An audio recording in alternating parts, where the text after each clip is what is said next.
పరిచర్యలో ఆశీర్వాదం ఉంది. దేవుని పరిచర్యలో దీవెన ఉంది.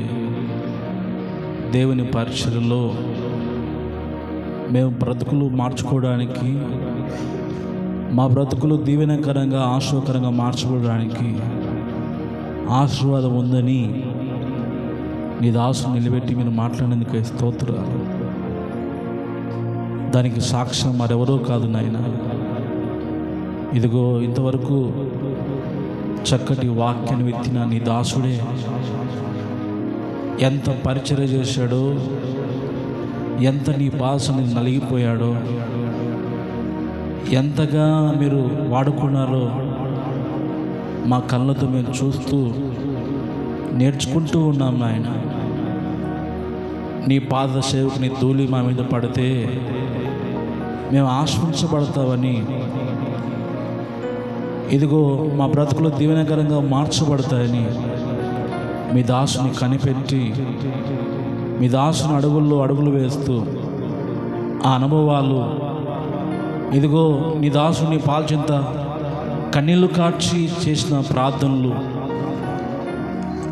ఆయన విత్తిన బోధ, నీ దాసులో మీరు ఉండి మీరు మాట్లాడుతున్నప్పుడు ఎన్నో బ్రతుకులు మారడం, ఎన్నో కుటుంబాలు కట్టబడడం,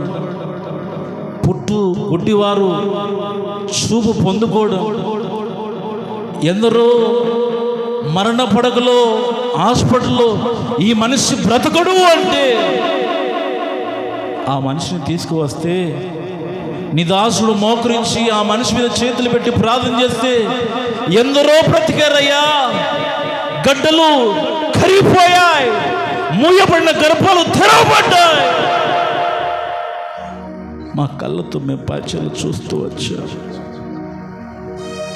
నీ దాసుడు బలహీనుడు అయినప్పటికీ నీ బలము చేత బలపరిచి ఈ యేసు కృప పరీక్షల్లో యేసై ఉన్నాడని రుజువు చేయొచ్చు. లక్షల కుటుంబాలను కట్టావు, కడుతున్నావు. నీ దాసునికి తోడుగా ఉండి అయ్యా చెదిరిపోయినా పాడైపోయినా ఇదిగో పాప ఊపిలో ఉన్న బ్రతుకులను బాగు చేసి వెలిగించావయ్యా. వెలిగిస్తూ ఉన్నావు. ఎన్నో కుటుంబాలు చీకట్లో ఉండడం, ఎన్నో కుటుంబాలు త్రాగుల్లో ఉండడం, ఎన్నో కుటుంబాలు ఏడుస్తూ అయ్యా మేము ఇక బ్రతకము, చనిపోతాం, మాకు సావే శరణం అంటే నీ దాసుడు కూర్చోబెట్టి వారితో మాట్లాడి వారి కొరకు ప్రార్థన చేస్తే ఇదిగో మరణ పడకల వైపు వెళ్ళిన జీవితాలు కూడా మరలా దీవెనకరంగా ఆశ్చర్యకరంగా మార్చబడి ఇదిగో ఆ కుటుంబాలు నేటికి సజీవంగా ఉన్నాయ్యా. అలాంటి బిడ్డలు సంఘంలో సాక్షిగా బ్రతుకుచూ ఉన్నారు.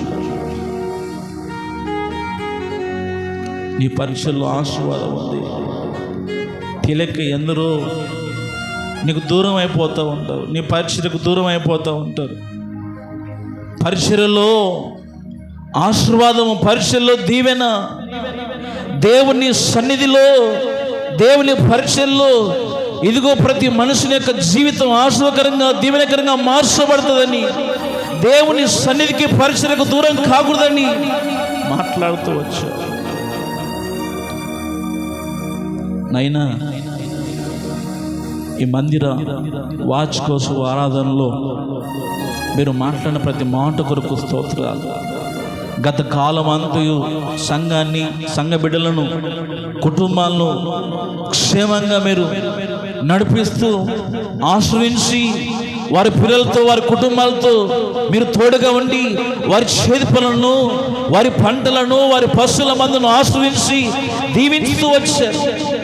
ఇక ముందున్న దినాల్లో కూడా అయ్యా మీరు ఆశ్రయించండి, వారి చేతి పనులు దీవెనకరంగా మార్చివే, వారి పశువుల మందును ఆశ్రయించండి, వారి పంటలను ఆశ్రయించండి, వారి పిల్లలు చదువుతున్న చదువుల్లో, రాస్తున్న ఎగ్జామ్లో, రాయబోతున్న ఎగ్జామ్ తోడుగా ఉండండి అయ్యా. యేసు కృపలో ఉన్న ప్రతి కుటుంబాన్ని మీరు ఆశ్రయించి దీవించి ఆశీర్వకరంగా వారి జీవితాల్లో మార్చివేయండి.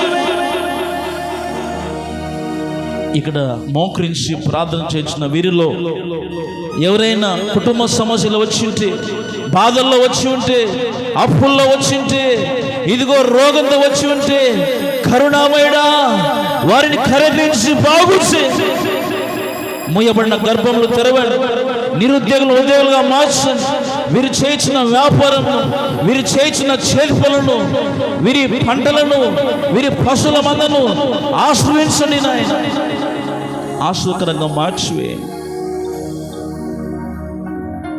చేసిన కష్టం చినిగిపోయిన సంచుల్లో వేసినట్లు మారిపోకుండా మీరు ఆశ్రయిస్తే అది ఆశ్రయకరంగా మార్చబడుతుంది. నైనా నీ కొరకు వారి బలం, నీ కొరకు వారి సమయం, నీ కొరకు వారి ధనం, నీ కొరకు వారి కాలం ఖర్చు చేస్తే ఆ కుటుంబాలను, ఇదిగో ఆ ప్రజలను మర్చిపోయే దేవుడు కాదు. నీ దాసుడు ఉద్యోగానికి రాజీనామా చేసి నీ కొరకు ఇదిగో శ్రమపడి కుటుంబాన్ని కూడా ఆలోచన చేయకుండా, ఉద్యోగాన్ని కూడా ఆలోచన చేయకుండా నీ సేవలో నీ కొరకు తన రక్తమంతయు తన బలమంతయు కోల్పోయిన భయంకరమైన యాక్సిడెంట్లో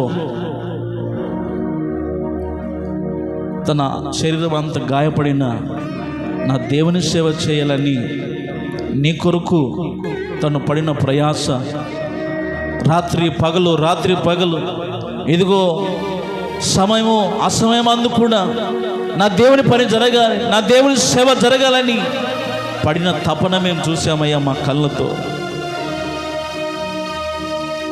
అందుకే ఈ సేవలో మీరు ఉన్నారు, మీ దాసునితో మీరు ఉన్నారు. నైనా నీ దాసుడు మాట్లాడిన ప్రతి మాట మా గుండెల్లో స్థిరపరచండి, మా గుండెల్లో స్థిరపరిచి ఇదిగో నీ మాట ప్రకారం బ్రతికే జీవితాలను మాకు అనుగ్రహించి మమ్మను, మా కుటుంబాలను నీ కృపలో, నీ దయలో వర్ధిల్ల చేయి. ఈ ప్రాంతంలో సేవ చేసిన సహోదరుడు జానవశ్రీ గారిని, కుటుంబాన్ని, సంఘమును మీ చేతుల దీవించి ఆశ్రయించండి. ఇంకా సంఘాన్ని వృద్ధి చేయండి. వాక్యమెత్తిన నీ దాసుని కూడా ఏడంతల నీ ఆత్మాభిషేకంతో అభిషేకించి సంపూర్ణ బలమును, శక్తిని అనుగ్రహించి అయ్యా నీ సేవలో ప్రతి ప్రాంతంలో వాడుకోండి నాయన. ప్రతి విషయంలో మీరు తోడుగా ఉండి ముందున్న కార్యాన్ని కూడా మీరు జరిగించి మీరు మాత్రమే మహిమ పొందుకోమని నజరేయుడైన యేసు నామములో ప్రార్థిస్తున్నాను తండ్రి. ఆమేన్.